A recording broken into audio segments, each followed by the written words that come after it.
கிறிஸ்துவுக்குள் அன்பானவர்களே, இன்றைய காலை வேத தியானம் ரோமர் 15:14. என் சகோதரரே, நீங்கள் நற்குணத்தினால் நிறைந்தவர்களும் சகல அறிவினாலும் நிரப்பப்பட்டவர்களும் ஒருவருக்கு ஒரு புத்தி சொல்ல வல்லவர்களுமாய் இருக்கிறீர்கள் என்று நானும் உங்களை குறித்து நிச்சயித்திருக்கிறேன். விசுவாசிகளின் உள்ளத்தின் ஆழத்தை குறித்த ஒரு வெளிப்பாடும் ஒரு நிச்சயமும் பவுலுக்கு இருந்தது. இவர்கள் சத்தியத்துக்கு தூரமா இருக்க மாட்டார்கள், சத்தியத்தை அநியாயத்தினாலே அடக்கி வைக்க மாட்டார்கள்.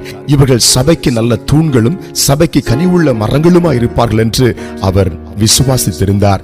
எனவேதான் அவர் சொல்கிறார், நிச்சயமாக நற்குணங்களால் நிறைந்த மக்களாய், அறிவினால் நிரப்பப்பட்ட மக்களாய், புத்தி சொல்லுகிற மக்களாய் அவர்கள் இருப்பார்கள் என்று நான் நிச்சயித்திருக்கிறேன். நாமும் இந்த காலை வேளையில ஆண்டவருடைய சபையில, என் வாழ்க்கையில கர்த்தருக்கு முன்பதாக நற்குணத்தில் நிறைந்த ஒரு நபராக, தேவனை அறிகிற அறிவை உணரும் ஒரு நபராக, நாட்களை எண்ணும் அறிவை உணரும் ஒரு நபராக, இது கடைசி காலமா இருக்கிறது, கர்த்தருக்காக எழும்பி பிரகாசிக்க வேண்டும் என்ற அறிவுள்ள நபராக, மற்றவர்களுக்கு நல்ல புத்தியை சொல்லும் ஒரு நபராக நான் இருக்க வேண்டும் என்று தீர்மானம் எடுங்கள்.